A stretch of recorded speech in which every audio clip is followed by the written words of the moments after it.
So this is episode 2. Last time I preached, I started a new series on Psalm 23. This is episode 2. So episode 1 was verse 1. The Lord is my shepherd, I shall not want. Can you quote that? We practiced saying it last week. Should we say it together? You ready? The Lord is my shepherd, I shall not want. No, it's fine, it's gone up there. So we were trying to encourage people to get the words, to get them in our heads, to make them just mull around inside us, so the truth of those words just influence who we are and how we feel and how we live.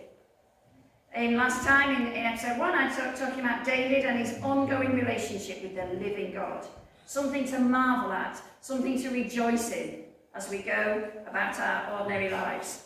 I know that several people have got the book that this is based on. I know Christine had it, but then since then I think she's bought it and given it out. So if anybody would like to do any of the other episodes in the series, then please let me know, anybody who's read it. And if you have been reading it, you probably will recognise a lot of what I'm going to say this morning.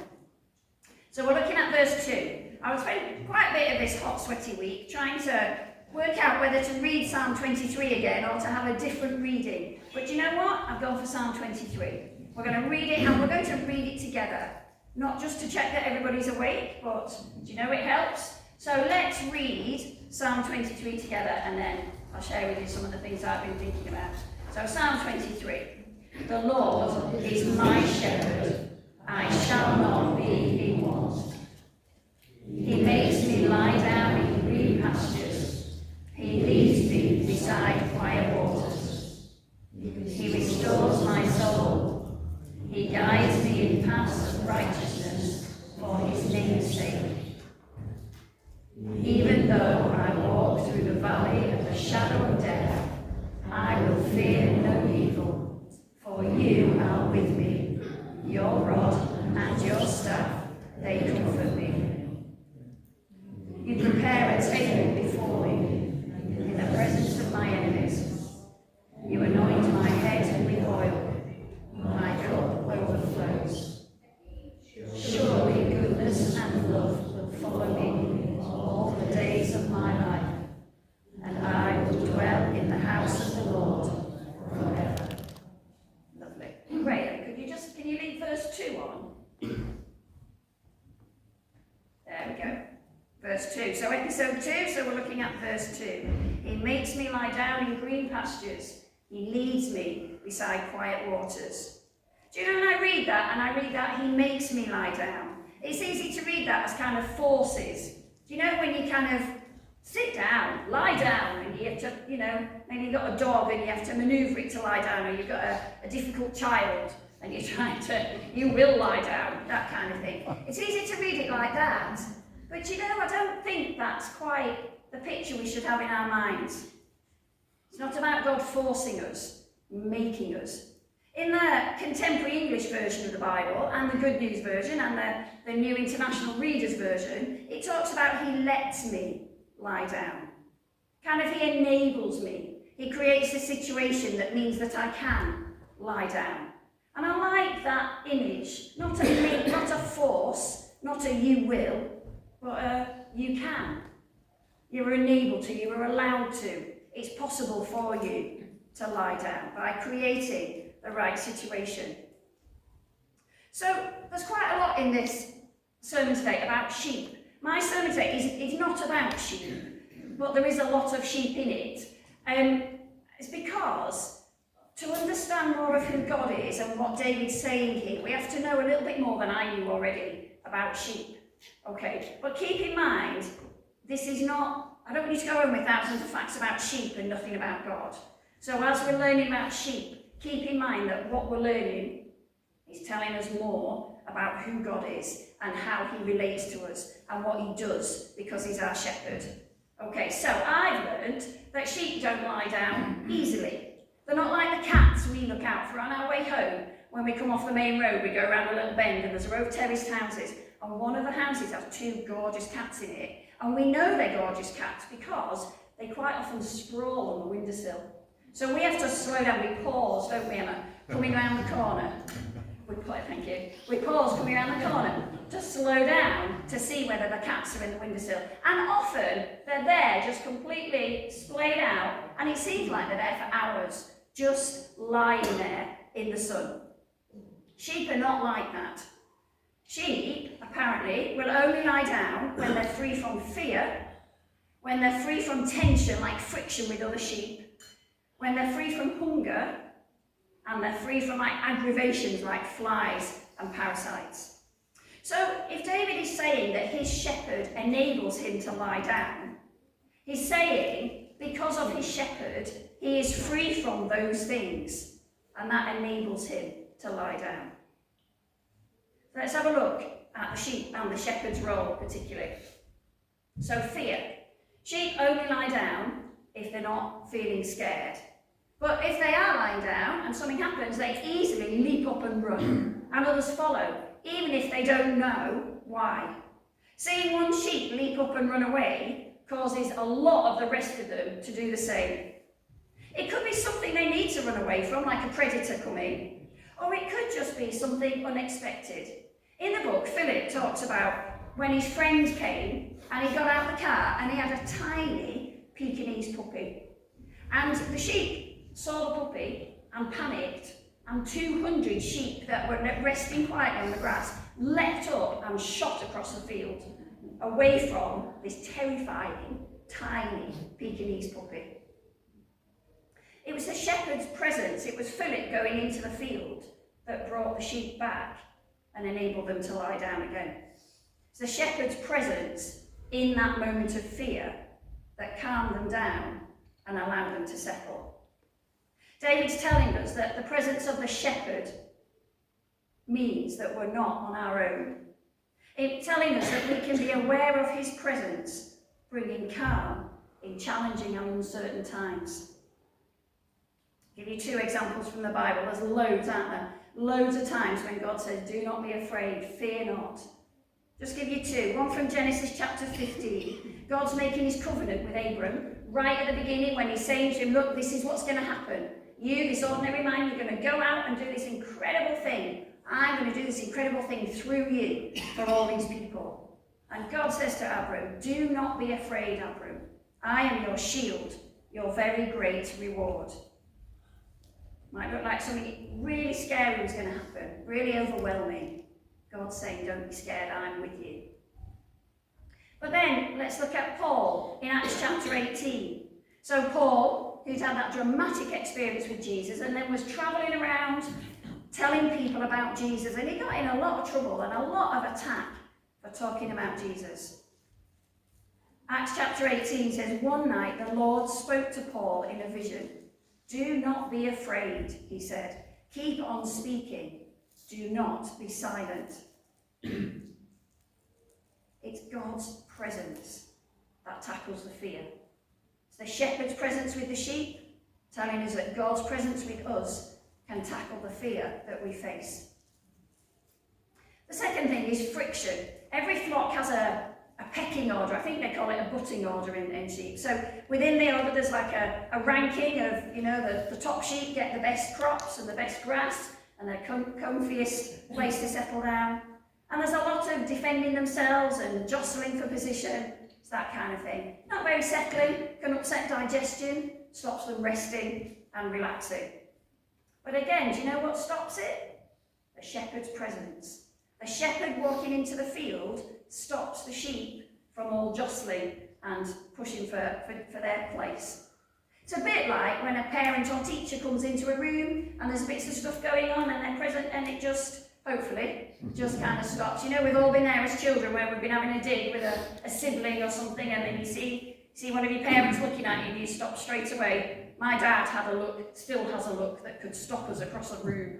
If I'm not thinking, it probably would still work. But it's the shepherd's presence. Means the sheep are looking at him, not at each other. And that's what brings the calm. And that's what stops them jostling. And that's what allows them to settle down and rest. Philip says in the book, when my eyes are on my master, they're not on the people around me. That's the place of peace. When our eyes are on Jesus, we're less consumed by the opinions of those around us. We spend less time maintaining our status, trying to justify ourselves, trying to create good impressions. We can be more content with who God has made us. And it's interesting to note that the less aggressive sheep are often the more contented, perhaps because they're not wasting their energy on things that are less important. So the presence of the shepherd allows the sheep to be at peace with themselves and each other. Thirdly, aggravations, flies, etc. can get all different bits of the sheep up their noses and things and can make them, it's like when you've got a bite somewhere and it just makes you feel all itchy and irritable. Sheep use their energy to deal with them. It takes the shepherd's care to notice the changes in the sheep, to see what's going on, to notice the detail, and to provide remedies to sort it out. I'm going to talk a bit more about that later on in the series. I think we can all say that we all face aggravations at times, especially when the weather's hot, when sleep's disturbed, when we've got lots of things on our mind, when we've got a big list of things to do, when we've got situations that we don't quite know how to tackle. David's saying that our shepherd notices us, that he knows how we feel, and he knows how to help. Do you know, last week in church we had 3 people called Abigail, and during the week we've had 4 people with a birthday on the same day. But yet God, our God, knows us all as individuals. Not a blanket kind of knowledge of us, but an individual knowledge. Whoever we are, whatever our name, whenever our birthday. Our shepherd knows us, and he notices us, and he knows how to help. Fourthly is hunger. And a hungry, ill-fed sheep is always looking for food. A well-fed sheep can rest and thrive. Many of the great sheep countries, including where David kept his flocks, are dry, semi-arid areas, not lush green grass, not like lots of our areas where there's loads of lovely places we can go and admire the countryside and sit on some lovely grass. Where David was a shepherd was more likely to be hot and thorny and dusty. So when David's talking about being in green pastures, he's describing a shepherd who has found or cultivated an exceptional place. He can provide for them, he can give them what they need. That takes knowledge and effort and commitment. That's our shepherd. That's who he is. That's what he does. That's what he provides. Do you know all this reminds me of Emma stroking Dachshunds? You'll know that Emma likes dogs, but has a particular liking for Dachshunds. Now, Dachshunds, you know, are very low to the ground, and we've developed a strategy, so you have to go low and you go in calm, and that's your best chance of stroking a Dachshund. But you know, however good we are, when we're good, we're well practiced, aren't we, Emma? We're very, very well practiced in stroking Dachshunds. However well practiced we are, there are some that when we go down and go low and calm, and we go close, you can see them thinking, oh, I'm not sure about this. And they back away, and they tuck as close as they can to their owner, sometimes even kind of round behind. Sometimes, if we're really fortunate, the owner picks the Dachshund up, and then we get to have a really lovely stroke. And we can do that because the Dachshund feels safe. It feels looked after. It knows it's secure because it's there, held by its owner. And that means we get to have our stroke. We've not changed. We're still there. We're still invading his little space. The difference is the owner's presence and the trust the Dachshund has for the owner to keep him safe and look after him. That's our shepherd. That's a slightly different version. The Lord is my Dachshund owner. Not quite as catchy as it. That's a different picture, but the same thing. It's the presence, it's the shepherd's presence that allows, enables, creates a situation that means the sheep can be relaxed and thrive and feel safe. What if you're experiencing fear or aggravations or hunger or strife at the moment? I encourage you to look for the shepherd who brings peace and calm and hope. This isn't about a list of things. This isn't a top 3, do these things and everything will change. This is an invitation to look for the one whose presence and care make a difference to our lives. Let's say that first bit together. You ready? He makes me lie down in green pastures. He leads me beside quiet waters.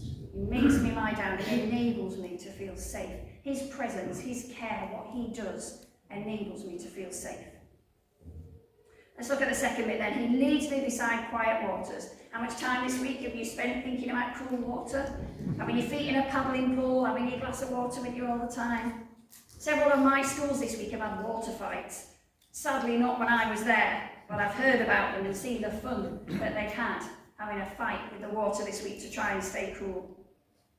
A bit more about sheep. Sheep are 70% water, apparently, and they need water for their vitality, their vigour, and their strength. Thirsty sheep are restless, but also sheep are really nervous if they've got the wrong kind of water. So if it's fast flowing, which lots of the water where David was a shepherd would have been, they get really nervous because they don't have to have a lot of water for their fleeces to get so heavy that they drown, or they get swept away by fast flowing water.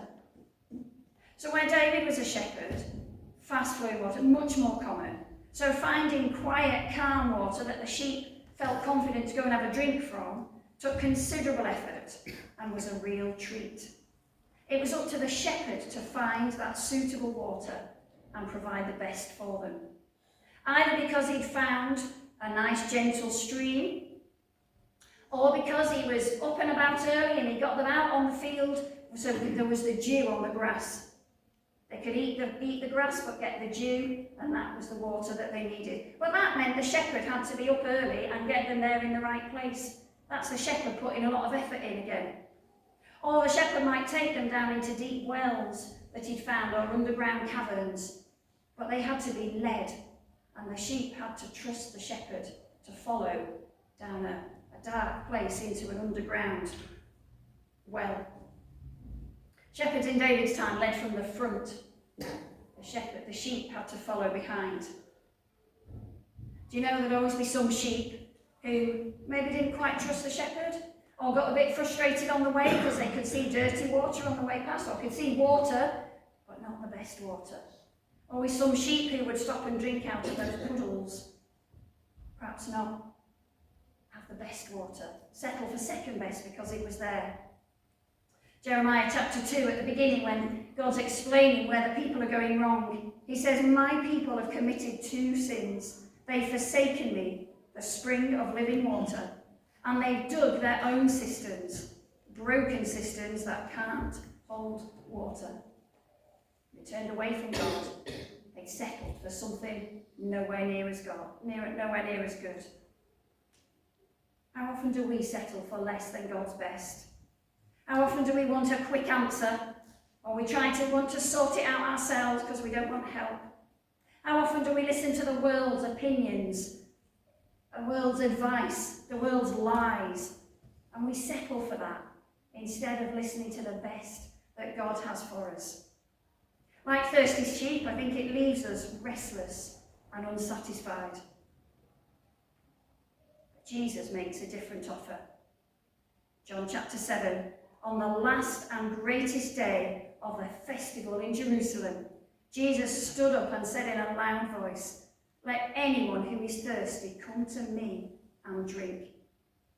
Whoever believes in me, as Scripture has said, rivers of living water will flow from within them."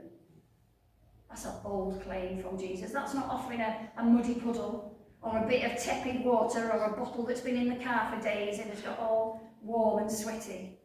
That's Jesus offering us the very best, cool, refreshing, exactly what we need. Come to me and drink his offer.